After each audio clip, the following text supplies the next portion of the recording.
نحمده ونستعينه ونستغفره ونعوذ بالله من شرور أنفسنا ومن سيئات أعمالنا من يهده الله فلا مضل له ومن يضلله فلا هادي له وأشهد أن لا إله إلا الله وحده لا شريك له وأشهد أن محمدا عبده ورسوله أما بعد أعوذ بالله السميع العليم من الشيطان الرجيم بسم الله الرحمن الرحيم يا أيها الذين آمنوا اتقوا الله حق تقاته ولا تموتن إلا وأنتم مسلمون يا أيها الذين آمنوا اتقوا الله وقولوا قولا سديدا يصلح لكم أعمالكم ويغفر لكم ذنوبكم ومن يطع الله ورسوله فقد فاز فوزا عظيما. السلام عليكم ورحمة الله. السلام عليكم ورحمة الله.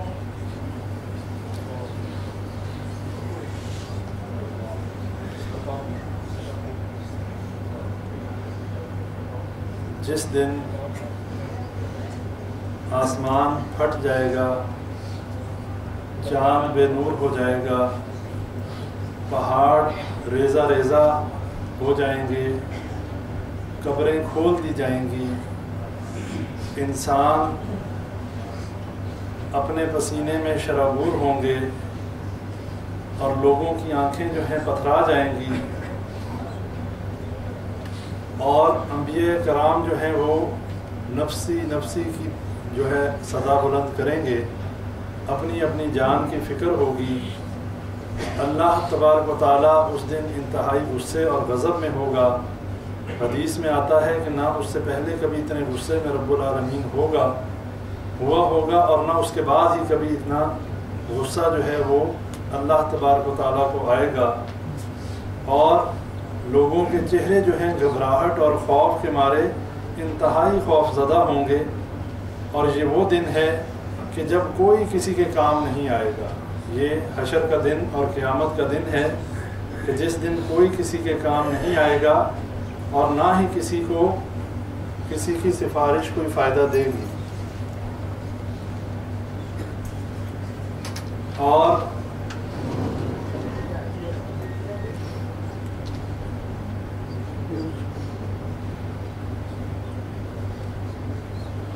اس دن جو فائدہ حاصل ہوگا اور جن لوگوں کو اس دن عافیت ملے گی اور کس کے ذریعے سے ملے گی، وہ صرف اور صرف ایک ہستی ایسی ہے کہ جس کا نام محمد صلی اللہ علیہ وسلم ہے، کہ صرف وہی ایک ایسی ہستی جو کہ امام الانبیاء، تمام نبیوں کے سردار، خاتم النبیین، کہ جن کے بارے میں حدیث میں آتا ہے کہ جو شفاعت اللہ تعالیٰ شفاعت کا اعزاز جو ہے نبی اکرم صلی اللہ علیہ وسلم کے سر پہ تاج مبارک ہوگا جس میں وہ شفاعت کریں گے، اور اس کے علاوہ کوئی شخص ایسا نہیں کہ جو شفاعت کی ذمہ داری اٹھا سکے اور اللہ کے عرش کے سامنے جو ہے سجدہ ریز ہو کر اپنی امت کے لیے دعائے مغفرت کرے اور اپنی امت کو جو ہے جنت میں لے جانے کی کوشش اور سعی کرے۔ لیکن آج یہ جو معاملہ ہے اور یہ جو عقیدہ ہے اور یہ جو شفاعت کا کانسیپٹ ہے، یہ بہت زیادہ خراب ہو چکا۔ ہم لوگ اس کے بارے میں جو ہے صحیح عقیدہ نہیں رکھتے، ہمیں یہ اندازہ نہیں ہے کہ اس شفاعت سے مراد کیا ہے، یعنی کہ یہ وہ عقیدہ ہے کہ جس کا جاننا بہت ضروری ہے، اور آج کے دور میں ہماری بدعملی اور ہماری دین سے دوری کی وجہ بھی یہ ایک اس عقیدے کو نہ سمجھنا ہے، جس کی وجہ سے ہم لوگ کتاب اللہ اور سنت رسول اللہ کے مطابق عمل نہیں کرتے، نماز روزے کی پابندی نہیں کرتے، نیکیوں کی طرف رغبت نہیں رکھتے، اس لیے کہ ہمیں یہ معلوم ہی نہیں کہ یہ جو ہمیں شفاعت کا اعزاز ہمارے نبی صلی اللہ علیہ وسلم کو ملنا ہے اور جس میں تمام مسلمان اس شفاعت سے فیض یاب ہوں گے، وہ مسلمان کون ہوں گے اور ان کی کیا خصوصیات ہیں، کیا ہم ان مسلمانوں میں شامل ہیں کہ جن کو نبی صلی اللہ علیہ وسلم کی شفاعت جو ہے وہ نصیب ہوگی. اور اگر ہم اس بات کو سمجھ لیں تو یقیناً ہماری زندگیاں جو ہیں وہ بدل جائیں گی اور ہماری بدعملی جو ہے وہ ہماری ختم ہو جائے گی اور ہم دین کے راستے پر صحیح طریقے سے گامزن ہو جائیں گے. سب سے پہلے ہمیں یہ سمجھنا ہوگا کہ یہ شفاعت جو ہے یہ کن لوگوں کے لیے ہے اور جن کو ہم اپنا سفارش کرنے والا اور شفاعت کرنے والا سمجھتے ہیں. پہلے تو ہمیں یہ بات ذہن میں بٹھا لینی چاہیے کہ نبی اکرم صلی اللہ علیہ وسلم کے علاوہ کوئی شخص ایسا نہیں کہ جس سے ہم یہ عقیدہ رکھیں کہ وہ ہماری شفاعت کر کے اللہ کی مرضی کے بغیر ہمیں جنت میں لے جائے، یا وہ اتنا قوی یا اتنا مضبوط ہو کہ جو اللہ تعالیٰ کے حکموں کے اوپر اثر انداز ہو سکتا ہو. ایسا کوئی بھی نہیں، نہ نبیوں میں اور نہ ہی انسانوں میں، نہ شہداء میں، نہ ہی جو ہے وہ اولیاء میں، اور نہ ہی صحابہ کرام میں، نہ ہی امام الانبیاء. اور جتنے انبیاء کرام ہیں اللہ کے فیصلوں کو کوئی بدل نہیں سکتا، اللہ کی مرضی کو بدلا نہیں جا سکتا. اور جب اللہ تعالیٰ جن لوگوں سے راضی ہوگا، جن لوگوں کو جنت میں لے جانا چاہتا ہوگا، جن لوگوں کے ساتھ بھلائی کا معاملہ کرنا چاہتا ہوگا، اللہ تعالیٰ ایسے ہی لوگوں کے لیے شفاعت کا حکم دیں گے اور شفاعت قبول کریں گے. اور دوسری بات یہ ہے کہ نبی اکرم صلی اللہ علیہ وسلم اس وقت تک شفاعت نہیں کر سکیں گے جب تک اللہ تبارک و تعالیٰ نبی صلی اللہ علیہ وسلم کو اجازت نہ دے دے. اللہ تعالیٰ اپنے اذن سے جب نبی صلی اللہ علیہ وسلم کو اجازت دیں گے تو نبی صلی اللہ علیہ وسلم حشر کے میدان سے اللہ کے عرش کے قریب آ کر سجدہ ریز ہوں گے اور اپنی امت کی سفارش کریں گے. اب اگر ہم یہ عقیدہ رکھیں کہ ہمارے بزرگ اور ہمارے اولیاء جو ہیں یہ ہماری سفارش کر سکتے ہیں، یہ ہمیں اللہ سے جو ہے اللہ کے عذاب سے بچا سکتے ہیں، قیامت کے دن ہماری مدد کر سکتے ہیں، تو یہ عقیدہ باطل عقیدہ بن جاتا ہے. اس لحاظ سے کہ اللہ تعالیٰ اپنی صفات اور اللہ تعالیٰ اپنے حکم میں خود مختار ہے، اللہ تعالیٰ خالق مطلق ہے، اللہ تعالیٰ ساری کائنات کا مالک ہے. اللہ کے اوپر کسی کی کوئی سفارش اثر انداز نہیں ہو سکتی، اللہ کے فیصلوں کو بدل نہیں سکتی. جب یہ بات ہمیں سمجھ میں آ جائے گی کہ شفاعت جو ہے وہ کن لوگوں کے لیے ہے اور اس کے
بات ہو رہی تھی کہ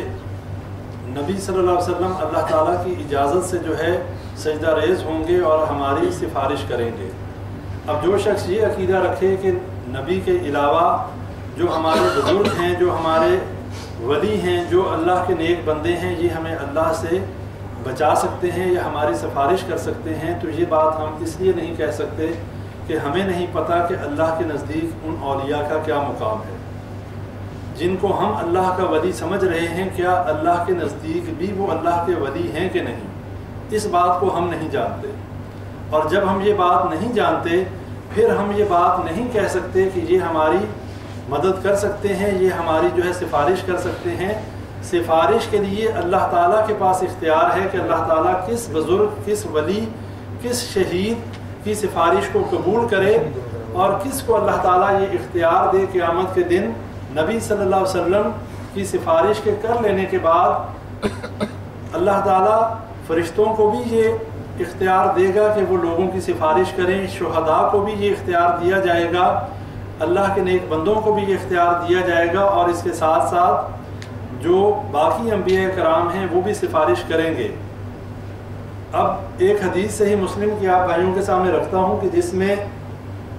یہ بات واضح ہو جائے گی کہ ہم اس بات کا فیصلہ نہیں کر سکتے کہ کون اللہ کا ولی ہے اور کون ہماری سفارش کر پائے گا، اس لیے کہ اللہ تعالیٰ نے ہمیں کوئی غیب کا علم نہیں دیا، اور نہ ہی ہمیں یہ معلوم ہے کہ اللہ کے نزدیک اس بزرگ کا کیا مقام ہے۔ صحیح مسلم کی حدیث ہے کہ 3 ایسے اشخاص جو ہیں جن کا حساب اللہ تبارک و تعالیٰ قیامت کے دن سب سے پہلے لے گا، ان میں ایک شہید ہوگا، ایک عالم ہوگا، اور ایک جو ہے سخی ہوگا۔ بڑی مشہور حدیث آپ بھائیوں نے کئی دفعہ سنی ہوگی۔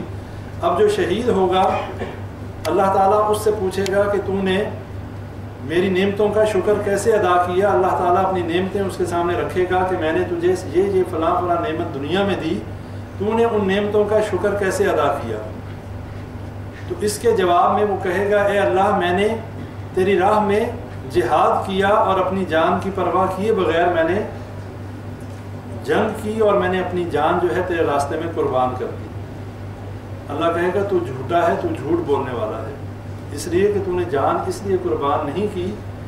کہ تو میری رضا چاہتا تھا، بلکہ تو نے جان اس لیے قربان کی تو یہ چاہتا تھا لوگ کہیں بڑا بہادر اور بڑا ناڈر ہے۔ تو لوگوں سے داد وصول کرنا چاہتا تھا اور وہ تجھے دنیا میں مل گئی۔ میرے پاس تیرے لیے کوئی حصہ، تیرے لیے کوئی اجر نہیں ہے، اور اسے منہ کے بل گھسیٹ کے جہنم میں پھینک دیا جائے۔ اس کے بعد ایک جو عالم ہے اسے لایا جائے گا،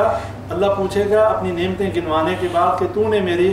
دین کے لیے کیا خدمات سر انجام دیں، تو نے زندگی کیسے گزاری؟ کہے گا اے اللہ میں نے دین کا علم سیکھا اور لوگوں کو میں نے یہ علم سکھایا، لوگوں کو تیرے قرآن کا علم سکھایا، تیری احادیث کا علم سکھایا، اور اپنی زندگی جو ہے صبح و شام میں نے تیری دین کو پھیلانے میں صرف کیے۔ اللہ کہے گا تو جھوٹ بولتا ہے، کیوں؟ تو نے علم اس لیے حاصل کیا کہ لوگ کہیں بڑا علامہ اور بڑا فہامہ ہے، اس کے پاس دین کا بڑا علم ہے، اس سے جو بات پوچھو اس کو ہر بات کا علم ہے۔ تو لوگوں کی داد چاہتا تھا، تو لوگوں میں نام چاہتا تھا کہ تیرے نام کے چرچے ہوں کہ بڑے علامہ صاحب ہیں، بڑے جو ہیں دین کا علم رکھنے والے صاحب ہیں، بڑے عالم ہیں، بڑے قبے اور جبے والے ہیں۔ سو دنیا میں تجھے وہ سارے القابات مل گئے، اب میرے پاس تیرے لیے کوئی اجر نہیں۔ اور اللہ تعالیٰ اس کو بھی فرشتوں کو حکم دے گا منہ کے بل جہنم میں پھینک دو۔ اور تیسرے نمبر پر ایک سخی لایا جائے گا کہ جس نے اللہ کے راستے میں دنیا میں بہت سارا مال جو ہے وہ خرچ کیا ہوگا، بہت زیادہ اللہ کے راستے میں سخاوت کی ہوگی، لیکن جب اللہ اس سے پوچھے گا کہ تیری نیت کیا تھی، تو نے کیوں یہ سخاوت کی؟ کہے گا اللہ تیری رضا مقصود تھی۔ اللہ کہے گا تو جھوٹ بولتا ہے، تیرا مقصود یہ نہیں تھا، تو یہ چاہتا تھا لوگ کہیں کہ فلاں بندے کے تو دروازے ہر وقت کھلے رہتے ہیں، جو بھی چلا جائے نامراد نہیں لوٹتا، اسے کچھ نہ کچھ دے کے رخصت کرتا ہے، بڑا سخی ہے، بڑا ہی اللہ نے اس کو مال دیا ہے اور بڑی وہ سخاوت کرنے والا ہے۔ تیرا مقصد یہ تھا کہ لوگ تجھے سخی کہیں، لوگ تیری تعریف کریں، سو دنیا میں تجھے مل گئی، اب میرے پاس تیرے لیے کوئی اجر نہیں، اور وہ شخص جو ہے وہ بھی جہنم میں پھینک دیا جائے گا۔ اب میں آپ بھائیوں سے یہ سوال کرنا چاہتا ہوں کہ یہاں پر عالم بھی ہے، یہاں پر شہید بھی ہے، یہاں پر سخی بھی ہے، ہمارے نزدیک شہید ہے، ہمارے نزدیک عالم ہے، ہمارے نزدیک وہ سخاوت کرنے والا ہے، لیکن اللہ کے نزدیک تو جہنمی ہے۔ اب اگر ہم یہ عقیدہ رکھیں کیا ایسا عالم، ایسا شہید کے بارے میں حدیث میں آتا ہے کہ جو اللہ کے راستے میں شہید ہوا، اپنے قریبی عزیز و اقارب میں سے 70 لوگوں کی شفاعت کرے گا اور اللہ اس کی شفاعت کو قبول کریں گے، لیکن ہمیں یہ کیسے معلوم ہو کہ وہ واقعی اللہ کے نزدیک شہید ہے کہ نہیں؟ پچھلے دروس میں ایک حدیث آپ کے سامنے رکھی تھی کہ صحابہ نے ایک شخص کے بارے میں کہا اے اللہ کے نبی صلی اللہ علیہ وسلم یہ شہید ہے، نبی صلی اللہ علیہ وسلم نے فرمایا تمہیں کیسے معلوم ہے کہ وہ شہید ہے؟ میں تو اسے جو ہے مال غنیمت کی ایک چادر چوری کرنے کی وجہ سے جہنم میں دیکھ رہا ہوں۔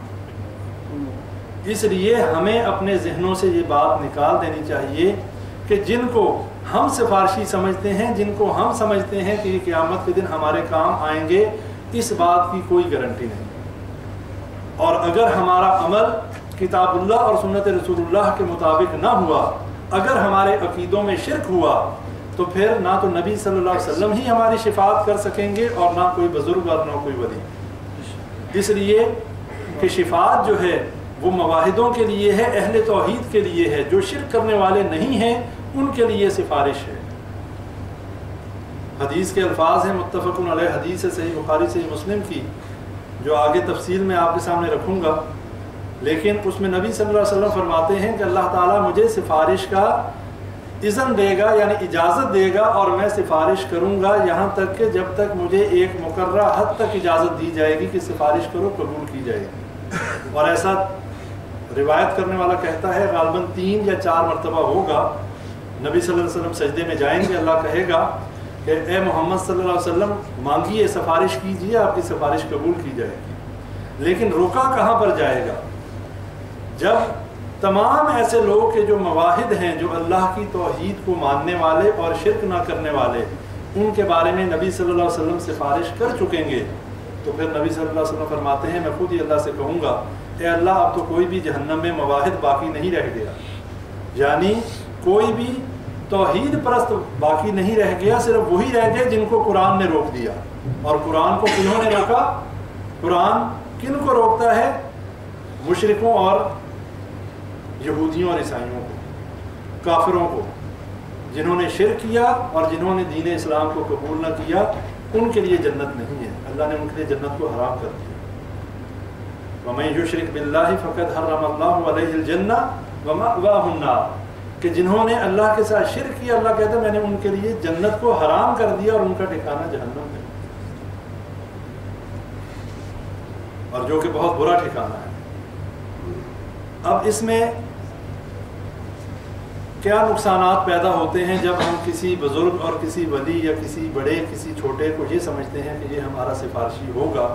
تو ہمارے اندر بدعملی پیدا ہوتی ہے، اس لیے کہ ویسے بھی ہم لوگ شارٹ کٹ کے عادی ہیں۔ جب ہمارے ذہن میں ہمیں کوئی امید دلا دے کہ ہاں فلاں بزرگ اور فلاں جو ہے پہنچی ہوئی سرکار جو ہیں وہ ہماری سفارش کریں گے، ہمیں تو عمل کی ضرورت نہیں، انسان پھر عبادات سے جی چرانا شروع کر دیتا ہے، پھر کامچور ہو جاتا ہے، پھر نماز روزہ حج اور زکوٰۃ ایسی عبادات کی طرف اس کا دل نہیں لگتا، پھر اس کے ذہن میں یہ ہوتا ہے کہ میں عبادت کروں یا نہ کروں، سال کے بعد بابا جی کی قبر پہ جا کے یا مزار پر جا کے ایک دیگ چڑھا دوں گا، ایک چادر چڑھا دوں گا، کچھ پھول کی چادریں چڑھا دوں گا، میرا کام ہو جائے گا، بزرگ میری شفاعت کریں گے، مجھے عمل کی کیا ضرورت ہے۔ اور پھر جو ڈر اور جو خوف اللہ کا ہونا چاہیے، پھر انسان اس بزرگ اور اس ولی اور اس بڑے سے ڈرنا شروع کر دیتا ہے، پھر وہ عزت اور تکریم اس شخص کی شروع ہو جاتی ہے کہ جس کے بارے میں ہم نے یہ سمجھ لیا کہ یہ ہمارے سفارشی ہیں۔ اللہ نے کوئی دلیل نہیں نازل کی۔ اللہ قرآن میں کہتا ہے سورہ بقرہ میں وَاتَّقُوا يَوْمًا لَا تَجْزِي نَفْسٌ عَن نَفْسٍ شَيْئًا وَلَا يُقْبَلُ مِنْهَا عَدْلٌ وَلَا تَنفَعُهَا شَفَاعَةٌ وَلَا هُمْ يُنصَرُونَ، کہ ڈرو اس دن سے کہ جس دن کسی سے کوئی بدلہ قبول نہیں کیا جائے گا، کسی کی سفارش نہیں مانی جائے گی اور نہ ہی وہ مدد کیے جائیں گے۔ تو پھر مدد ہوگی کیسے؟ کیسے ہم جو ہے اللہ کی جنتوں کے وارث بنیں گے؟ پھر شفاعت کا کیا کانسیپٹ ہے؟ جب اللہ قرآن میں کہتا ہے کہ ان کی مدد نہیں کی جائے گی، ان کی سفارش قبول نہیں کی جائے گی،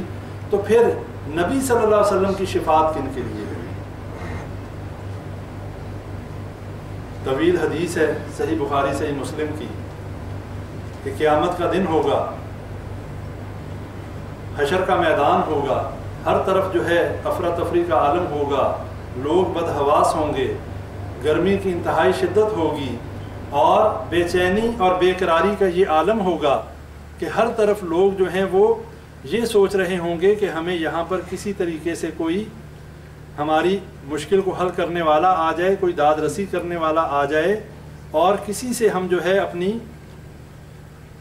سفارش کروا لیں، کوئی ہمیں اس مشکل سے نجات دلا دے۔ کس مشکل سے؟ کہ حشر کے میدان میں ساری انسانیت اکٹھی ہوگی اور اللہ جو ہے وہ حساب کتاب ہی شروع نہیں کرے گا، لوگوں کا حساب ہی شروع نہیں کیا جائے گا، اور حالات یہ ہوں گے کہ لوگ اتنے تنگ آ چکے ہوں گے کہ وہ یہ ڈھونڈیں گے سفارشی کہ اللہ سے کوئی ہماری سفارش کرے، اور کم از کم جو ہے وہ اللہ تعالیٰ حساب تو شروع کرے۔ جنہوں نے جنت میں جانا ہے وہ جنت میں چلے جائیں، اور جنہوں نے جہنم میں جانا ہے وہ جہنم میں چلے جائیں۔ کم از کم یہ جو محشر کے میدان کی سختیاں ہیں یہاں سے تو جان چھوٹ جائے ہماری۔ تو پھر باہمی مشاورت کریں گے لوگ اور کہیں گے کہ چلو ہم سید البشر جو ہیں، ہمارے باپ حضرت آدم علیہ السلام ہیں، ان کے پاس چلتے ہیں، انہیں کہتے ہیں اللہ سے سفارش کریں۔ حضرت آدم علیہ السلام کے پاس لوگ آئیں گے تو حضرت آدم علیہ السلام اپنی جان کا ڈر ان کو ہوگا، کہیں گے نفسی نفسی، اور کہیں گے کہ مجھے آج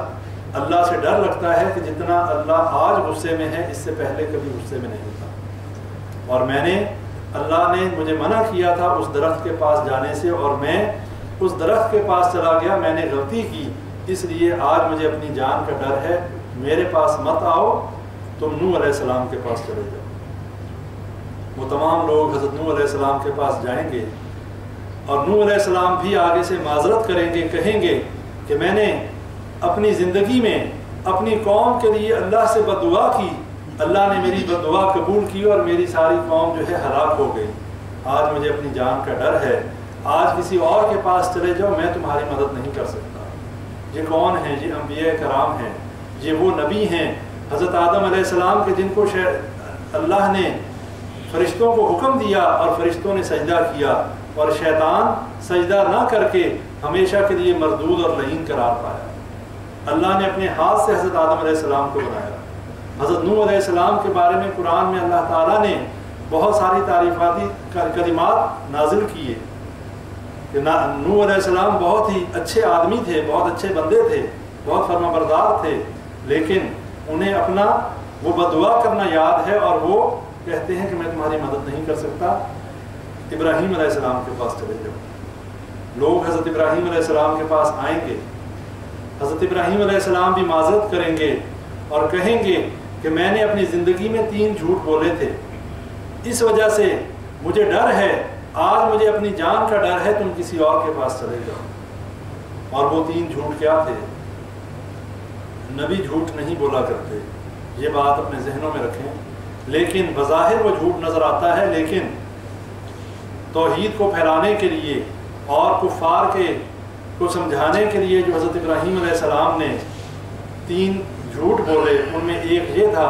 کہ جب انہوں نے کہا کہ ہمارے میلے میں شرکت کے لیے چلو، تو حضرت ابراہیم علیہ السلام نے کہا میں بیمار ہوں، انی سقیم، کہ میں بیمار ہوں، اس لیے کہ جب وہ میلے پہ جاتے تو پیچھے حضرت ابراہیم علیہ السلام نے ان کے باطل الہوں کا کلا کما کرنا تھا، حضرت ابراہیم علیہ السلام نے ان بتوں کو پاش پاش کرنا تھا، اور یہ انبیاء کرام کی سنت ہے، انبیاء کرام صحابہ کرام کی یہ سنت ہے کہ شرک کے اڈوں کو مٹانا، اور جہاں پہ اللہ کے علاوہ غیر اللہ کی عبادت ہوتی ہو، انبیاء کرام ہمیشہ ایسے اڈوں کو ختم کرتے ہیں۔ اور جب وہ لوگ میلے پہ چلے گئے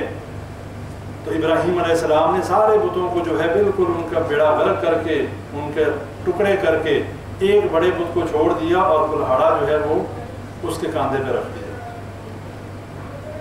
اب دوسرا جھوٹ، جب وہ لوگ واپس آئے انہوں نے پوچھا بھی اے ابراہیم یہ کس نے کیا؟ کہنے لگے یہ بڑے والا جو ہے اس سے پوچھو، یہی سب سے بڑا ہے، اسی نے کیا ہے، ان کو سمجھانے کے لیے۔ اور پھر انہوں نے کیا کہا؟ ابراہیم یہ تو بولتا ہی نہیں، نہ یہ سنتا ہے نہ بولتا ہے۔ حضرت ابراہیم علیہ السلام نے تف ہے تمہارے اوپر، لعنت ہے تم پہ،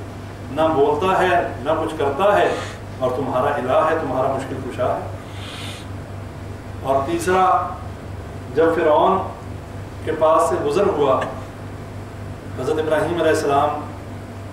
اپنی بیوی کے ساتھ، تو وہاں کا جو بادشاہ جو فرعون تھا اس کی یہ عادت تھی کہ جب بھی کوئی ایسا شخص گزرتا کہ جو اپنی بیوی کے ہمراہ ہوتا تو وہ اس کی بیوی پہ قبضہ کر دیتا، اور اگر کوئی باپ یا بھائی ساتھ ہوتا تو اس عورت کو وہ چھوڑ دیا کرتا۔ اب جب بادشاہ کی نیت کا پتہ چلا تو حضرت ابراہیم علیہ السلام نے اپنی بیوی سے کہا کہ اگر وہ پوچھے تو تم کہنا میرے بارے میں کہ میرا بھائی ہے، اور ساتھ یہ فرمایا کہ اس دنیا میں اس وقت میرے اور تمہارے علاوہ مومن کوئی نہیں، اور مومن مومن کا بھائی ہوتا ہے، بھائی بہن ہوتے ہیں، اس رشتے سے ہم بھائی بہن ہیں، اس میں کوئی غلط بات نہیں تھی۔ تو یہ وہ 3 باتیں تھیں جس وجہ سے حضرت ابراہیم علیہ السلام نے کہا کہ مجھے آج ان باتوں سے بھی اللہ سے ڈر لگتا ہے کہ اللہ کہیں مجھے ان باتوں پہ پکڑ نہ دے، کسی اور کے پاس چلے جائے۔ حضرت موسیٰ علیہ السلام کے پاس جائیں گے، حضرت موسیٰ علیہ السلام بھی یہی کہیں گے کہ میرے سے غلطی ہوئی تھی اپنی زندگی میں نے ایک شخص کو جو ہے قتل کر دیا کہ جس کا مجھے حق نہیں تھا، آج مجھے اپنی جان کا ڈر ہے، میں تمہاری کوئی مدد نہیں کر سکتا۔ حضرت عیسیٰ علیہ السلام کے پاس چلے جاؤ، حضرت عیسیٰ علیہ السلام کے پاس جائیں گے، وہ بھی نفسی کی بات کریں گے، میری جان کی بات کریں گے، اور حدیث میں ان کے کسی گناہ کا ذکر نہیں کیا گیا، ان کی کسی غلطی کا ذکر نہیں کیا گیا، لیکن وہ اتنا کہیں گے کہ میں تمہاری مدد نہیں کر سکتا، تم نبی صلی اللہ علیہ وسلم کے پاس چلے جاؤ۔ اور جب لوگ حضرت محمد صلی اللہ علیہ وسلم کے پاس آئیں گے تو نبی صلی اللہ علیہ وسلم کہیں گے ہاں میں ہی وہ ہوں، ان رہا میں ہی ہوں کہ جو یہ کام کر سکتا ہے۔ اور اس کے بعد نبی صلی اللہ علیہ وسلم حشر کے میدان سے چل کے اللہ کے عرش کے قریب آئیں گے اور وہاں سجدے میں گر جائیں گے، اور نبی صلی اللہ علیہ وسلم نے فرمایا کہ میں ایسی حمد و ثنا کروں گا جس کا مجھے آج پتہ نہیں، اللہ مجھے اس وقت وہ جو ہے القاء کرے گا اور میں اللہ کی ایسی حمد و ثنا کروں گا، اللہ کہے گا اے محمد صلی اللہ علیہ وسلم اپنے سر کو اٹھائیے، سفارش کریں قبول کی جائے گی، مانگیے جو مانگیں گے عطا کیا جائے گا۔ اور نبی صلی اللہ علیہ وسلم نے فرمایا میں اپنی امت کی سفارش کروں گا، اور یہ معاملہ 3 یا 4 دفعہ غالباً فرمایا کہ روایت کرنے والا کہتا ہے 3 یا 4 مرتبہ نبی صلی اللہ علیہ وسلم اپنے امتیوں کی سفارش کریں گے اور اس کے بعد پھر سجدے میں گریں گے۔ نبی اللہ تعالیٰ فرمائے گا اے محمد صلی اللہ علیہ وسلم اپنے سر کو اٹھائیے، یعنی 4 مرتبہ یا 3 مرتبہ نبی صلی اللہ علیہ وسلم اپنی امت کو جہنم سے آزاد کر کے جنت کی طرف لے کر جائیں گے۔ اور نبی صلی اللہ علیہ وسلم کی یہ فضیلت احادیث میں بھی آیا ہے کہ سب سے پہلے نبی صلی اللہ علیہ وسلم جنت کا دروازہ کھلوائیں گے، اور سب سے پہلی جو امت جنت میں داخل ہونے والی ہے وہ بھی نبی صلی اللہ علیہ وسلم کی امت محمدیہ ہے کہ جو سب سے پہلے جنت میں داخل ہوگی۔ اور اس کے ساتھ جو اگلی بات آپ کو بتانا مقصود ہے وہ یہ ہے کہ یہ تمام انبیاء کرام جو اس حدیث سے ہمیں سبق ملتا ہے وہ یہ ہے کہ انبیاء کرام کا مقام آپ لوگوں کے سامنے کہ کتنا بلند مقام ہوتا ہے، معصوم عن الخطا ہیں، لیکن اس وقت بڑے بڑے نبی جو ہیں وہ بھی معذرت کر لیں گے کہ ہم اللہ کے سامنے سفارش نہیں کر سکتے، کسی اور کے پاس چلے جاؤ۔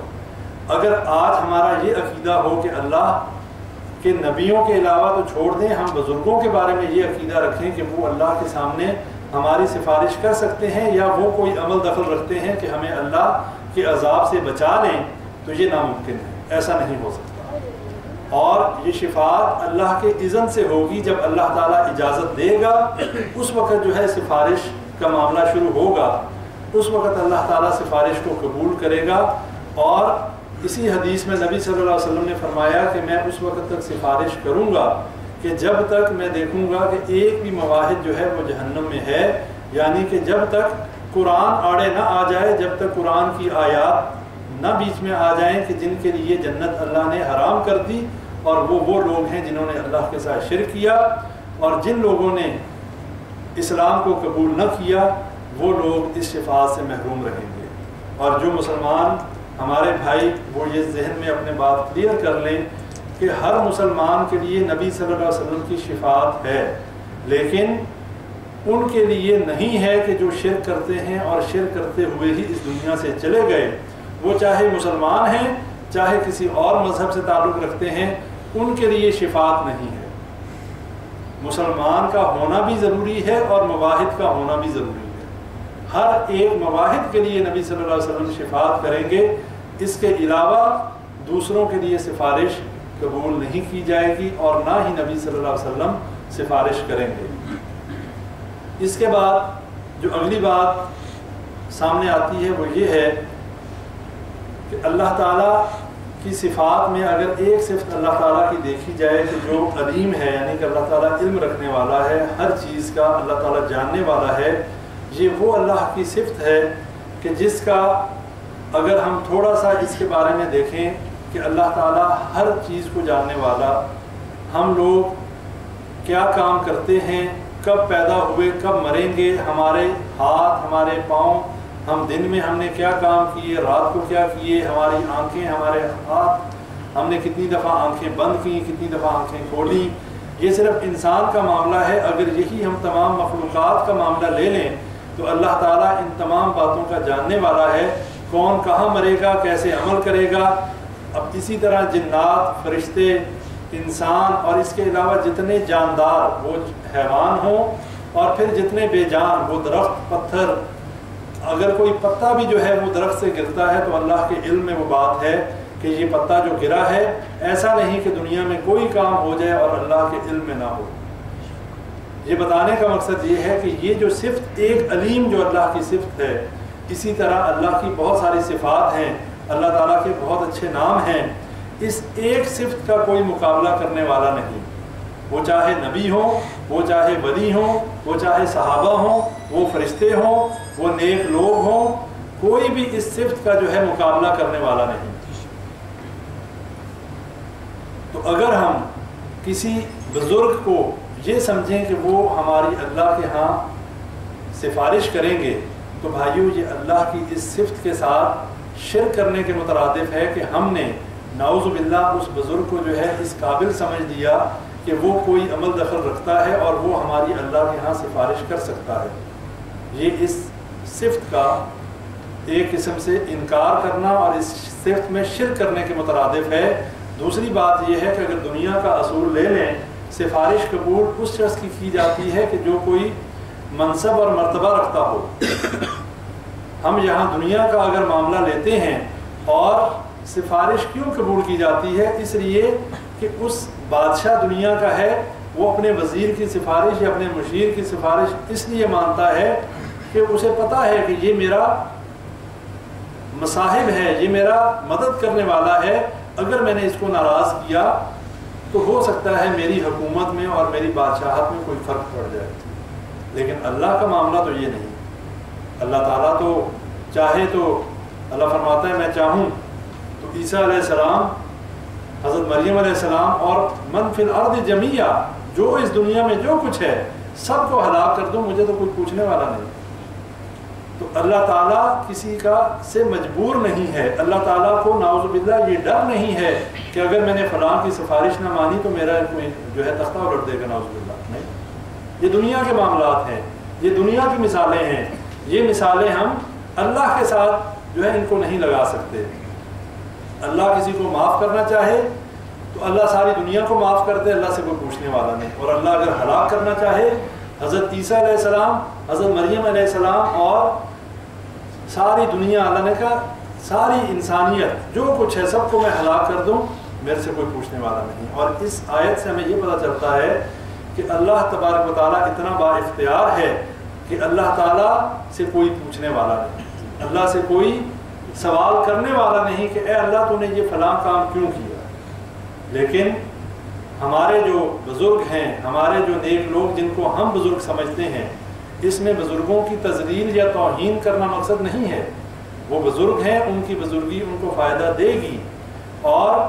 اللہ تعالیٰ کی مرضی ہوگی تو وہ شفاعت کر سکیں گے. لیکن شفاعت بھی جن کے بارے میں اللہ چاہتا ہوگا.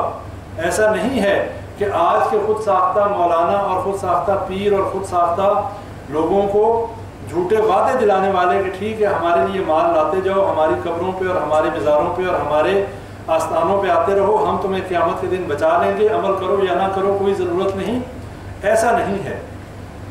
اس طریقے سے کوئی جو ہے وہ سفارش نہیں کر سکتا. اس لیے اللہ تعالیٰ جس شخص کے بارے میں اجازت دے گا، اب یہ سمجھا جائے کہ یہ سفارش کا سارا معاملہ ہے کیوں. اگر اللہ ہی کی مرضی چلنی ہے تو پھر اللہ تعالیٰ نبیوں، فرشتوں اور نیک لوگوں کو سفارش کرنے کا اجازت نامہ کیوں دے رہا ہے؟ اس کی وجہ یہ ہے کہ اللہ تعالیٰ ان کے اعزاز میں اضافہ کرنا چاہتا ہے. اللہ تعالیٰ نبی صلی اللہ علیہ وسلم نے جس طریقے سے زندگی بسر کی، نبی صلی اللہ علیہ وسلم نے جو خدمات اور جو اللہ تعالیٰ کی عبادات کی، اللہ تعالیٰ نے اسی کے مطابق نبی صلی اللہ علیہ وسلم کا اعزاز رکھا، نبی صلی اللہ علیہ وسلم کی عزت اور تکریم رکھی کہ جب سفارش، جب حساب کتاب شروع ہوگا، جب جنت اور جہنم کا فیصلہ ہوگا تو نبی صلی اللہ علیہ وسلم کی سفارش ہی سے یہ کام شروع ہوگا. ورنہ لوگ بے چین ہوں گے، اللہ حساب ہی نہیں لے گا، اللہ بے نیاز ہے، اللہ بے پرواہ ہے. اس دن اللہ بھول جائے گا، اس لیے کہ جتنے بڑے بڑے بادشاہ، جتنے بڑے بڑے اپنے آپ کو جو ہے وہ غرور کرنے والے اور اس دنیا میں تکبر کرنے والے، اس وقت سارے ایک دربار میں حاضر ہوں گے اور سارے بغیر کپڑوں کے ہوں گے اور کسی کو کسی کی طرف دیکھنے کی فرصت نہیں ہوگی، اور وہ دن ایسا ہوگا۔ حضرت عائشہ رضی اللہ عنہا نے نبی صلی اللہ علیہ وسلم سے پوچھا کہ اے اللہ کے نبی صلی اللہ علیہ وسلم، آپ نے بتایا کہ اس دن تمام لوگ جو ہیں وہ بغیر کپڑوں کے ہوں گے، بغیر سطر کے ہوں گے اور بغیر ختنے کے ہوں گے، تو کیا اس وقت بے پردگی نہیں ہوگی؟ نبی صلی اللہ علیہ وسلم نے فرمایا کہ عائشہ وہ دن ایسا ہے رضی اللہ تعالی عنہ، وہ دن ایسا ہے کہ کسی کو کسی کی طرف دیکھنے کی فرصت ہی نہیں ہوگی، کوئی ٹخنوں تک اپنے پسینے میں شرابور ہوگا، کوئی ٹانگوں تک، کوئی پیٹ تک، کوئی گردن تک، اور کوئی اپنے پسینے میں ڈبکیاں کھا رہا ہوگا، اور یہ پسینہ اس کے گناہوں کے حساب سے ہوگا۔ اور بھائیوں یہ بات یاد رکھیں، جہاں پر بھی اللہ تعالیٰ نے سفارش قبول کرنی ہے وہاں پر اعمال صالح بہت ضروری ہیں، اللہ پر ایمان لانا اور نیک اعمال کرنا۔ نبی صلی اللہ علیہ وسلم کی شفاعت اس شخص کو سب سے پہلے پہنچے گی کہ جس کا ایمان مضبوط ہوگا، جس کے اعمال صالح زیادہ ہوں گے، جو بدکار ہوگا، جس کے برائیاں زیادہ ہوں گی، اس تک اللہ کے نبی صلی اللہ علیہ وسلم کی شفاعت بہت دیر سے پہنچے گی۔ اور اس کے ساتھ ہی وسیلے کے حوالے سے قرآن میں آیت ہے، یا ایھا الذین آمنوا اتقوا اللہ وابتغوا الیہ الوسیلہ، کہ اے ایمان والو اللہ سے ڈرو، اللہ کا تقوی اختیار کرو اور وسیلہ تلاش کرو اللہ کی طرف، وجاہدوا فی سبیلہ لعلکم تفلحون، اور اللہ کے راستے میں جہاد کرو تاکہ تم فلاح پا جاؤ۔ اس سے بھی کئی لوگوں نے یہ جو ہے مسکنسیپشن لی اور انہوں نے اپنے عقیدے کو غلط کر لیا کہ اللہ قرآن میں خود فرماتا ہے کہ اللہ کی طرف وسیلہ تلاش کرو، تو یہ جو ہے یہ وسیلہ ہم تلاش کرتے ہیں نیک لوگوں کا وسیلہ، یہ جو شرعی وسیلہ ہے، پیچھے ایک بھائی نے سوال کیا تھا اس حوالے سے کہ اس میں یہ بات ذہن میں رکھیں کہ کسی زندہ بزرگ سے دعا کروانا یہ بالکل جائز ہے، اور اس کی حدیث میں نے آپ لوگوں کے سامنے رکھی تھی۔ حضرت عمر رضی اللہ تعالیٰ عنہ نے اپنے دور میں حضرت عباس رضی اللہ تعالیٰ عنہ سے جو ہے دعا کروائی بارش کے لیے، نہ کوئی صحابی جو ہے نبی صلی اللہ علیہ وسلم کی قبر پہ گیا، نہ نبی صلی اللہ علیہ وسلم کے وسیلے سے دعا کی۔ یہ وسیلہ جو ہے اپنے نیک اعمال کا وسیلہ دینا، کسی زندہ بزرگ سے دعا کروانا، یہ شرعی وسیلہ ہے، اور نبی صلی اللہ علیہ وسلم نے اپنی زندگی میں کبھی بھی کسی نبی کے وسیلے، حضرت ابراہیم، حضرت آدم، اپنے سے پہلے انبیاء کے وسیلے سے کبھی دعا نہیں کی، صحابہ کرام نے کبھی کسی کے وسیلے سے دعا نہیں کی۔ اور تابعین کے دور میں ایک شخص قبرستان میں گیا، امام ابو حنیفہ رحمہ اللہ نے دیکھا کہ ایک شخص قبرستان میں قبر والے سے کہہ رہا ہے کہ میں کئی مہینوں سے تمہارے سامنے آ کر دعائیں کر رہا ہوں، تم مجھے جواب نہیں دیتے، میری بات سنتے بھی ہو کہ نہیں سنتے؟ اب امام ابو حنیفہ رحمہ اللہ کی بات سنیں، اس شخص سے پوچھنے لگے کہ یہ اتنے عرصے سے تم دعا کر رہے ہو، کبھی جواب ملا؟ اس نے کہا نہیں، جواب نہیں ملا۔ انہوں نے کہا لعنت ہو تم پر، سخ کر، لعنت ہے تم پہ کہ ایسوں کے آگے آ کر تم جو ہو دعا کرتے ہو، ایسوں کو پکارتے ہو کہ جو نہ تمہیں جواب دیتے ہیں اور نہ ہی وہ کسی چیز کا مالک ہیں، کسی چیز کی ملکیت ہے ان کے پاس، اور نہ ہی وہ تمہاری آواز کے اوپر تمہیں جواب دیتے ہیں۔ وَلَا يَسْمَعُونَ صَوْتًا، وہ تمہاری آواز بھی نہیں سنتے۔ وَلَا يَمْلِكُونَ شَيْئًا، وہ کسی چیز کی ملکیت بھی نہیں رکھتے۔ یہ امام ابو حنیفہ رحمہ اللہ، یعنی تابعین میں بھی یہ عقیدہ بڑا صحیح عقیدہ تھا کہ جو فوت ہو جائیں وہ کچھ نہیں کر سکتے، نہ کسی کی مشکل کشائی کر سکتے ہیں، نہ کسی کی بات کا جواب دے سکتے ہیں، اور نہ ہی کسی کی بات کو سن سکتے ہیں۔ تو بھائیو یہ بات اپنے ذہن میں کلیئر کر لیں، اگر آج ہم یہ چاہتے ہیں کہ ہم اللہ کے عذاب سے بچ جائیں، قیامت کے دن ہم جنت میں جانے والے ہو جائیں اور نبی صلی اللہ علیہ وسلم کی شفاعت ہمیں ملے، ہمیں دو کام کرنے پڑیں گے۔ وہ دو کام یہ ہیں، ایک تو اللہ کے ساتھ شرک نہ کیا جائے، دوسرا اپنی زندگیوں کو بدلا جائے اور نیک اعمال کیے جائیں۔ اس لیے جو نبی صلی اللہ علیہ وسلم نے شفاعت کرنی ہے، اس میں اللہ تعالیٰ ہم سب کو نبی صلی اللہ علیہ وسلم کی شفاعت نصیب فرمائے، آمین یا رب العالمین۔ اس میں یہ بات ذہن میں رکھیں، پہلی سفارش جس کو شفاعت کبریٰ بھی کہا جاتا ہے کہ بڑی، اور شفاعت عظمیٰ بھی کہا جاتا ہے، وہ شفاعت ہے کہ جو نبی صلی اللہ علیہ وسلم حشر کے میدان میں شفاعت کریں گے، جس کے بعد حساب و کتاب شروع ہوگا۔ اس کے بعد جو شفاعت ہوگی وہ یہ شفاعت ہوگی کہ جن لوگوں کے نیک اعمال بھی ہیں اور انہوں نے نیک اعمال ان کے زیادہ اور برائیاں کم ہیں، نبی صلی اللہ علیہ وسلم کی شفاعت کی وجہ سے وہ جنت میں چلے جائیں گے۔ اس کے بعد وہ لوگ ہوں گے کہ جن لوگوں کی نیکیاں اور برائیاں برابر ہوں گی، ان کو اصحاب اعراف بھی کہا جاتا ہے کہ نہ تو وہ جنت میں ہوں گے نہ جہنم میں، وہ درمیان میں، جنت اور جہنم کے درمیان میں ایک اونچی جگہ ہوگی جہاں پر یہ اصحاب الاعراف جو ہیں ٹھہریں گے، اور جب نبی صلی اللہ علیہ وسلم شفاعت کریں گے اللہ تعالیٰ نبی صلی اللہ علیہ وسلم کی سفارش قبول کرتے ہوئے ان لوگوں کو بھی جنت میں بھیج دے گا۔ تیسرے نمبر پر وہ لوگ ہوں گے کہ جن لوگوں کے نیکیاں کم ہوں گی، برائیاں زیادہ ہوں گی، لیکن نبی صلی اللہ علیہ وسلم کی شفاعت کی وجہ سے وہ لوگ بھی جہنم میں جانے سے بچ جائیں گے اور جنت میں چلے جائیں گے۔ اللہ تعالیٰ ہمیں انہی گروہوں میں رکھے، ان میں سے کسی گروہ میں اللہ تعالیٰ ہمیں شامل کر دے، ہم جہنم میں جائے بغیر جنت میں چلے جائیں۔ لیکن اس کے بعد ایک گروہ وہ ہوگا کہ جن کے کبیرہ گناہ زیادہ ہوں گے، جن کے بارے میں جہنم میں جانے کا فیصلہ ہو چکا ہوگا اور وہ جہنم میں چلے جائیں گے، اور نبی صلی اللہ علیہ وسلم کی شفاعت سے اللہ تعالیٰ جلد یا دیر سے ان کو جہنم سے نکال کے جنت میں بھیج دے گا۔ اب یہ وہ گروہ ہے کہ جو بالآخر جہنم میں جائے گا، لیکن یہ سارے وہ لوگ ہیں جن کے بارے میں ذکر ہو رہا ہے، یہ مشرک نہیں تھے، یہ مسلمان تھے، شرک کرنے والے نہیں تھے۔ اور اس کے بعد حدیث میں آتا ہے کہ یہودی اور عیسائی اور مشرک جو ہیں ان لوگوں کے ساتھ طنز و مذاق کریں گے جہنم میں، جو لوگ اپنے گناہوں کی وجہ سے جہنم میں چلے گئے، وہ کہیں گے ہمارا شرک کرنا اور اس دین کو، اسلام کو قبول نہ کرنا اور تمہارا شرک نہ کرنا بات تو برابر ہوگی، تم بھی تو ہمارے ساتھ ہی ہو جہنم میں۔ تو اللہ تعالیٰ کو اس بات پہ غیرت آئے گی، اللہ کہے گا جتنے مواحد جہنم میں ہیں ان کو باہر نکالے گا اور جنت میں بھیج دے گا۔ لیکن بھائیو بات یہ ہے، ہم میں سے کس میں اتنا حوصلہ ہے کہ وہ جہنم میں جانے کے بعد جنت میں اگر جہنم میں چلے گئے تو وہ عذاب برداشت کرنے کی ہمت ہے ہم میں؟ ہمیں تو یہ سوچنا چاہیے کہ ہمیں اپنی زندگیوں کو اس طریقے سے گزارنا چاہیے، ہمیں عقیدہ توحید کو اس طریقے سے سمجھنا چاہیے، اور اس کے ساتھ ساتھ نبی صلی اللہ علیہ وسلم کی تعلیمات پر عمل کرتے ہوئے اعمال صالح کرنے چاہیے، تاکہ یہ اعمال صالح اور یہ ایمان ہوگا تو انشاءاللہ ہم پہلے ہی جنت میں چلے جائیں گے اور انشاءاللہ ہم جہنم میں جانے سے بچ جائیں گے۔ لیکن اگر ہم نے اپنے عقیدوں کو صحیح نہ کیا، اگر ہم نے نیک اعمال نہ کیے، اگر ہم نے نمازیں نہ پڑھیں، اگر ہم نے روزے نہ رکھے، اگر ہم نے اپنی زندگی کو اسلامی اصولوں کے مطابق بسر نہ کیا،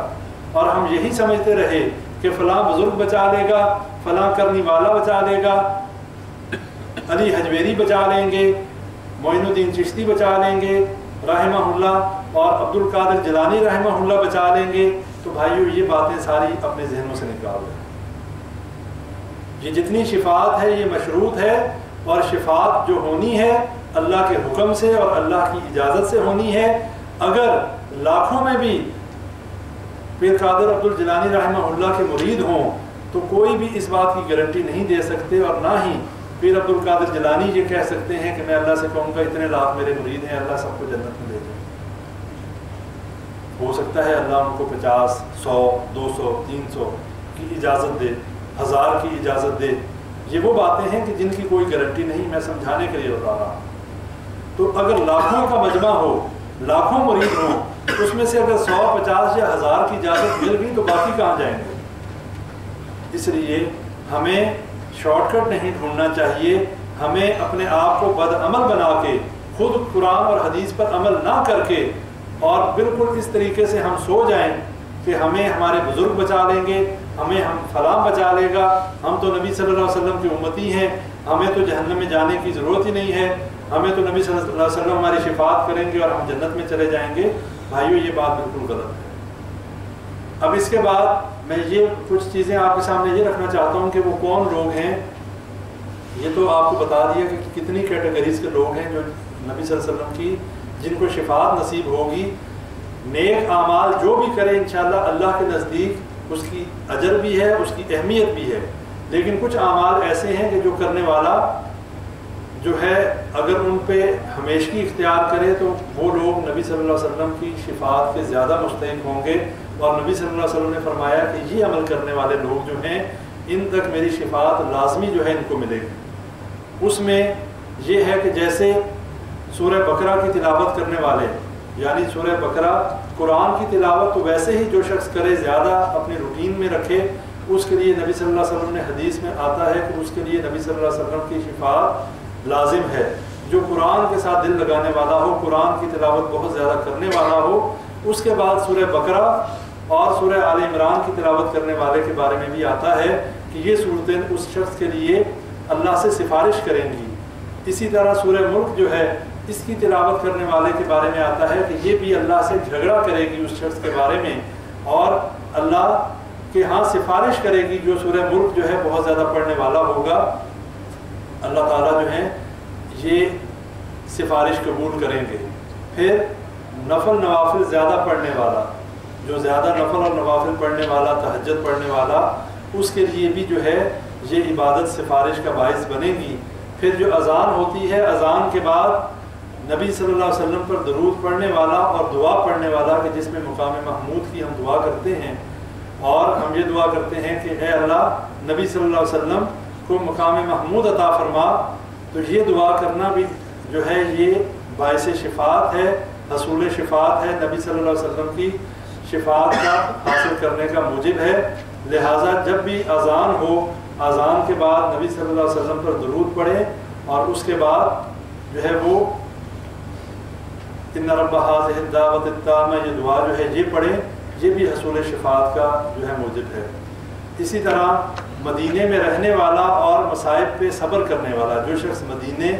نبی صلی اللہ علیہ وسلم کے شہر میں رہنے والا ہو اور وہاں پر اگر اس کے اوپر مصیبتیں آئیں ان پر جو ہے وہ صبر کرنے والا ہو تو نبی صلی اللہ علیہ وسلم نے فرمایا کہ ایسے شخص کے لیے بھی جو ہے میری شفاعت جو ہے اس تک پہنچے گی اور اس کو میری شفاعت حاصل ہوگی. اس کے ساتھ ساتھ نبی صلی اللہ علیہ وسلم پر صبح و شام درود پڑھنے والا, 10 مرتبہ صبح اور 10 مرتبہ شام کو درود پڑھنے والا جو ہے اس کی بھی نبی صلی اللہ علیہ وسلم نے فرمایا کہ ایسے شخص کی بھی میں شفاعت جو ہے لازمی کروں گا.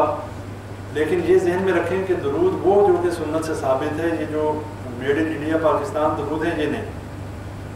وہ درود جو درود ابراہیمی ہے جو ہم نماز میں پڑھتے ہیں وہ درود پڑھنا چاہیے,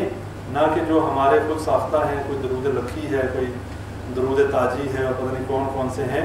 لیکن ہم جو نماز میں درود ابراہیمی پڑھتے ہیں یہ درود پڑھا جائے, اگر پورا پڑھا جائے تو بہت بہتر ہے, اور اگر پورا نہ پڑھ سکیں تو اللہم صلی علی محمد و علی آل محمد اتنا بھی اگر پڑھیں تو انشاءاللہ کفایت کرے گا. لیکن بہتر یہ ہے کہ جو ہے درود ابراہیمی پڑھا جائے اور جو ہے وہ اس کو صبح 10 مرتبہ اور شام کو 10 مرتبہ پڑھا جائے. پھر حدیث میں آتا ہے کہ جو شخص 3 مرتبہ جنت کا سوال کرے اور 3 مرتبہ جہنم سے پناہ مانگے, اللہ تعالیٰ اس کو بھی جو ہے جنت کا مستحق بنا دیتے ہیں اور جہنم سے آزاد کرتے ہیں اور نبی صلی اللہ علیہ وسلم کی شفاعت کا وہ شخص مستحق بن جاتا ہے. یہ تمام باتیں بتانے کا مقصد یہ ہے کہ جو کام ہم روٹین میں کر رہے ہیں اس میں ہم یہ چیز اپنا معمول بنا لیں. اب 3 مرتبہ اللہ سے جنت کا سوال کرنا, اللہم انی اسألک الجنہ و اعوذ بک من النار, اور یا اللہم اجرنا من النار, اے اللہ مجھے جو ہے نجات دے آگ سے, اور اے اللہ میں تجھ سے سوال کرتا ہوں جنت کا. یہ بڑے آسان کام ہیں لیکن یہ ہم اپنا معمول بنائیں, اور یہ وہ کام ہے جو کرنے والا اس کو فائدہ تبھی ہوگا جب اس کا عقیدہ ٹھیک ہوگا. ہم لوگوں کے عقیدے خراب ہی انہی وجہ سے ہوتے ہیں. جب ہمیں یہ بات پتہ چل جاتی ہے, جب ہمیں یہ معلوم پڑ جاتا ہے کہ فلاں بزرگ بہت پہنچا ہوا ہے, اور جب لوگ ہمیں گمراہ کر دیتے ہیں, کہتے ہیں بس ٹھیک ہے ہمارے پیچھے لگے رہو, ہم جنت میں لے جائیں گے, ہم جہنم سے بچا لیں گے. آج ایسے علماء سو پائے جاتے ہیں, آج ایسے لوگ بھی پائے جاتے ہیں کہ جو اپنے آپ کو سجدہ کرواتے ہوئے انہیں ذرا بھی اللہ سے ڈر نہیں لگتا. آج ذرا بھی ان کو جو ہے اللہ کا خوف نہیں آتا کہ نبی صلی اللہ علیہ وسلم لوگوں کو کی بندگی سے ہٹا کر ایک اللہ کی بندگی کے لیے بھیجے گئے تھے، اور آج وہی لوگ اپنی بندگی اور اپنے آپ کو سجدے کروانے میں لگے ہوئے ہیں اور منع بھی نہیں کرتے کہ یہ حرام ہے، یہ شرک ہے، بلکہ خوش ہوتے ہیں۔ ایسے لوگ تو ان کے لیے تو عذاب ہوگا ہی ہوگا، لیکن جو لوگ ان کے چکروں میں آ کر، جو ان کی چالوں میں آ کر اپنے ایمان کا جنازہ نکال رہے ہیں، کم از کم انہیں یہ بات معلوم ہو جانی چاہیے کہ یہ شرک ہے، کسی بندے کو سجدہ نہیں کیا جا سکتا، وہ زندہ ہو یا مردہ ہو، کسی قبر والے کی قبر کے آگے جا کر سجدہ نہیں کیا جا سکتا، کسی فوت شدہ سے یہ عقیدہ نہیں رکھا جا سکتا کہ یہ ہماری سفارش کرے گا، یہ ہماری مشکل کشائی کرے گا، یہ ہمیں معلوم نہیں ہے۔ ہمیں اپنے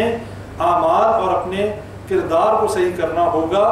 باقی اللہ کے اوپر اس کا نتیجہ چھوڑیں، انشاءاللہ اللہ تعالیٰ بہتر کرے گا۔ اور ہمارے لیے اگر نبی صلی اللہ علیہ وسلم کی شفاعت جو ہے وہ واجب ہو جائے، ہمیں ضرورت کیا ہے کسی اور در پہ جانے کی؟ کیا نبی صلی اللہ علیہ وسلم کی شفاعت ہمارے لیے کافی نہیں؟ ہمیں کیا ضرورت ہے کسی بزرگ اور کسی، ٹھیک ہے بزرگوں کا احترام اپنی جگہ، ان کی محنتیں اور ان کی کوششیں اپنی جگہ، لیکن ہمارے لیے کہیں یہ بات نہیں آئی کہ ہم بزرگوں کی پوجا شروع کر دیں، ہم بزرگوں کی عبادت شروع کر دیں، اور ہم مشرکین مکہ والا وہ عقیدہ رکھنا شروع کر دیں ما نعبدہم الا لیقربونا الی اللہ زلفی، کہ یہ ہمیں اللہ کے قریب کرتے ہیں۔ اللہ کا قرب حاصل کرنا ہے تو توحید کو سمجھیے، اگر اللہ کا قرب حاصل کرنا ہے تو اعمال صالح کیجئے، اور اگر اللہ کا قرب حاصل کرنا ہے تو نبی صلی اللہ علیہ وسلم کی اتباع کیجئے۔ جب نبی صلی اللہ علیہ وسلم کی اتباع کریں گے اللہ تعالیٰ خود بخود راضی ہو جائے گا۔ اس کے بعد یہ بھی بتا دوں کہ وہ کون لوگ ہیں کہ جن کے لیے نبی صلی اللہ علیہ وسلم کی شفاعت نہیں ہے۔ ایک وہ شخص کہ جو شرک کرنے والا ہے، جو شخص شرک کرنے والا ہے اسی شرک پہ مر گیا، اس کو نبی صلی اللہ علیہ وسلم کی شفاعت نصیب نہیں ہوگی۔ حدیث میں آتا ہے، حضرت ابو ہریرہ رضی اللہ عنہ روایت کرنے والے ہیں کہ جس فوت شدہ شخص کے جنازے میں 40 لوگ ایسے ہوں کہ جو اللہ سے شرک کرنے والے نہ ہوں، موحد ہوں، 40 لوگ ایسے جو اللہ کی توحید پہ قائم ہوں، شرک کرنے والے نہ ہوں، اللہ ان کی سفارش اس مردے کے بارے میں قبول کرتا ہے۔ اب یہاں پر یہ بات اپنے ذہنوں میں رکھ لیں کہ جس کی سفارش کی جائے وہ بھی توحید والا ہونا چاہیے، موحد ہونا چاہیے، اور جو سفارش کرنے والا ہے وہ بھی مشرک نہیں ہونا چاہیے۔ اگر 1000 بندہ شرک کرنے والا کسی کا جنازہ پڑھے، اس بندے کو کوئی فائدہ نہیں،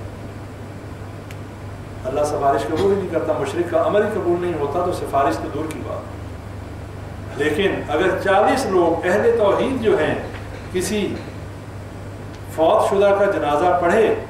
اللہ تعالیٰ ان کی سفارش قبول کرتا ہے، اور مرنے والا اگر موحد ہے تو اس کو فائدہ پہنچتا ہے، لیکن اگر مرنے والا مشرک ہے، 40 چھوڑ کے 40 لاکھ بھی موحد جنازہ پڑھیں، اسے فائدہ نہیں ہوگا۔ کیوں؟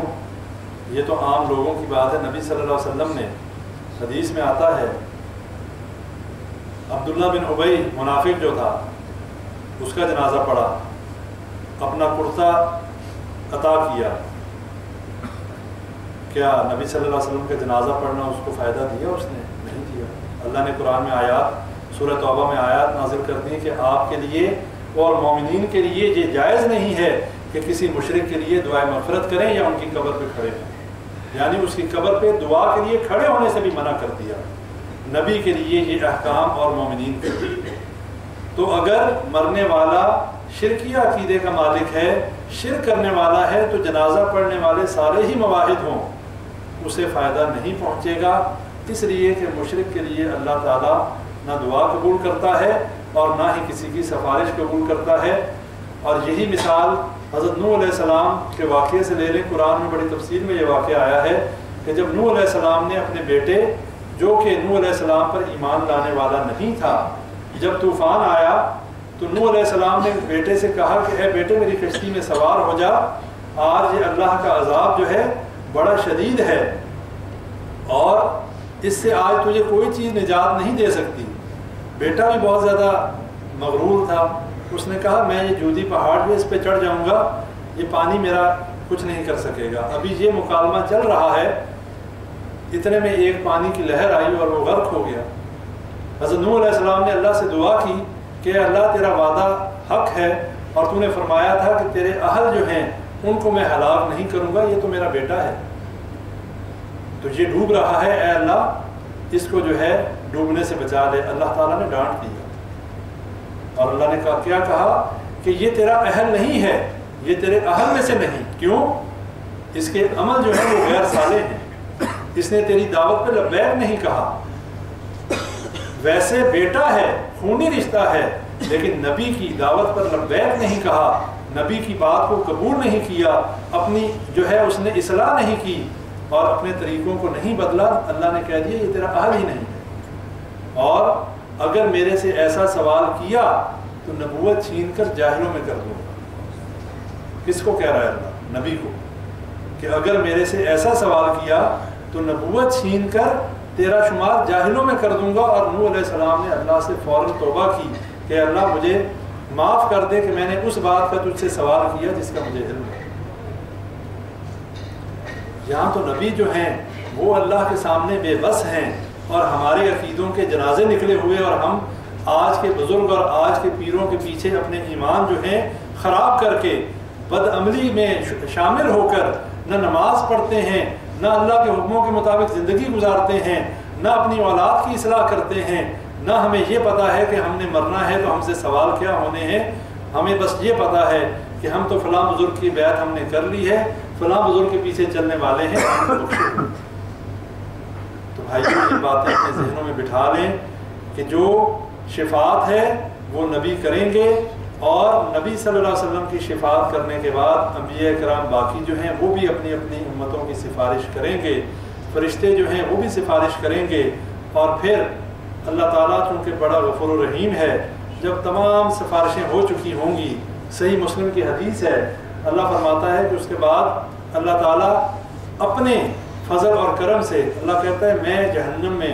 مٹھی بھر کے لوگوں کی باہر نکالوں گا، اور وہ لوگ ہوں گے جنہوں نے میرے ساتھ شرک نہیں کیا ہوگا، جل کر کوئلہ ہو چکے ہوں گے، اور انہیں دوبارہ جو ہے وہ ایسی نہر میں ڈالا جائے گا کہ اس میں سے جب وہ نہا کے باہر نکلیں گے تو جیسے زمین میں سے فصل دوبارہ اٹھتی ہے اس طریقے سے وہ دوبارہ سے جو ہے ٹھیک ٹھاک ہو جائیں گے، اور انہیں میں جنت میں داخل کر دوں گا۔ یہ اللہ تعالیٰ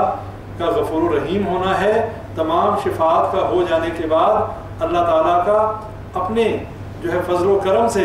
اپنے غفور و رحیم ہونے کی وجہ سے اللہ تعالیٰ جہنم میں سے لوگوں کو باہر نکالے گا۔ لیکن بھائیوں میرا تو مطالبہ اور میری تو گزارش یہ ہے کہ ہم اتنی دور کی سوچیں کیوں؟ جہنم میں جانے کے بعد نکلنے والی بات جو ہے یہ ہمیں ہضم نہیں ہوگی، اس لیے کہ ہم لوگ آسائشوں میں زندگی گزارنے والے ہیں۔ ہم تو اپنی انگلی جو ہے، ہم تو گرمی بھی زیادہ برداشت نہیں کر سکتے، ذرا سا اے سی بند ہو جائے تو ہماری جو ہے جان نکلنے والی ہوتی ہے۔ میرا بھی یہی حال ہے، ابھی ذرا سا اگر اے سی بند ہو جائے اور ذرا سا پسینہ آئے گا تو یہی حال ہوگا نا۔ تو آگ میں جلنا اور آگ میں جانا اور یہ سارے عذاب جھیلنا، ہم کیسے یہ سارے عذاب جھیلیں گے؟ کیا کبھی کسی نے یہ سوچا ہے کہ ہم مریں گے اور مرنے کے بعد اگر اللہ نہ کرے ہم جہنم میں چلے گئے تو کیا ہم یہ سارے عذاب اور یہ آگ کا عذاب ہم برداشت کر لیں گے؟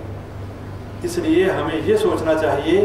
کہ ہم ان لوگوں میں شامل نہ ہوں، اور اللہ تعالیٰ ہمیں ان لوگوں میں شامل نہ کرے کہ جن کو جہنم میں جانے کے بعد جنت میں بھیجا جائے، اور اگر خدا نہ خواستہ ہمارے عقیدے شرکیہ ہوئے پھر تو یہ بات بھول جائیں، ہمیشہ ہمیشہ کے لیے جہنم ٹھکانہ ہے، جنت میں جا ہی نہیں سکتے اگر اسی شرک اور کفر والے عقیدے پہ مر گئے۔ اس سے فرق نہیں پڑتا کہ مسلمان کے گھر میں پیدا ہوا یا مشرک کے گھر میں، یہودی اور عیسائی کے گھر میں۔ اگر مسلمان کے گھر میں پیدا ہوا، زندگی شرک کرتے گزر گئی اور اس شرک میں موت آ گئی، جنت میں نہیں جا سکتا، جنت حرام ہے اس کے لیے۔ اس لیے بھائیوں نبی صلی اللہ علیہ وسلم کی شفاعت کا اگر مستحق بننا چاہتے ہیں پھر ہمیں نبی صلی اللہ علیہ وسلم کے طریقوں کے مطابق زندگی گزارنی ہوگی، ہمیں نبی صلی اللہ علیہ وسلم کی اسوہ حسنہ کے مطابق زندگی گزارنی ہوگی، اور اسی میں ہماری دنیا اور آخرت کی کامیابی ہے۔ اس شفاعت کے عقیدے کو صحیح کر لیں، سفارش ہماری انشاءاللہ ہوگی۔ میں نے آپ بھائیوں کو بتا دیا کہ جو شرک کرنے والا ہے اس کے لیے نبی صلی اللہ علیہ وسلم کی سفارش نہیں ہے۔ دوسرا وہ شخص ہے جس کے لیے سفارش نہیں ہے، شفاعت نہیں ہے، کہ جو نبی صلی اللہ علیہ وسلم کی شفاعت کا انکار کرنے والا ہو، جو یہ کہے کہ جی نبی صلی اللہ علیہ وسلم نے کسی کی شفاعت نہیں کرنی۔ جو نبی صلی اللہ علیہ وسلم کی شفاعت کا انکار کرنے والا ہے، نبی صلی اللہ علیہ وسلم نے فرمایا اس کے لیے بھی میری شفاعت نہیں۔ اس لیے یہ ہمارے عقیدے کی بات ہے، نبی صلی اللہ علیہ وسلم کی شفاعت حق ہے، اور نبی صلی اللہ علیہ وسلم کی شفاعت کے بغیر روز محشر جو ہے حساب کتاب ہی شروع نہیں ہونا۔ اس لیے ہم سب محتاج ہیں نبی صلی اللہ علیہ وسلم کی شفاعت کے۔ اللہ تعالیٰ سے دعا کریں اللہ تعالیٰ ہمیں نبی صلی اللہ علیہ وسلم کی شفاعت نصیب فرمائے، اور ہمیں وہ والی شفاعت نصیب فرمائے کہ جس میں جہنم میں جائے بغیر اللہ تعالیٰ ہمیں ڈائریکٹ جنت میں لے جائے، اور اللہ تعالیٰ ہمارے گناہوں سے درگزر کرتا ہوئے اللہ تعالیٰ ہمیں جنت کا مستحق بنا دے۔ اللہ تعالیٰ ہمارے عقیدوں کو صحیح عقیدہ توحید ہمیں نصیب فرمائے، اور ہمیں گناہوں سے بچنے کی توفیق عطا فرمائے۔ وآخر دعوانا الحمدللہ رب العالمین۔ کسی بھائی کا کچھ سوال؟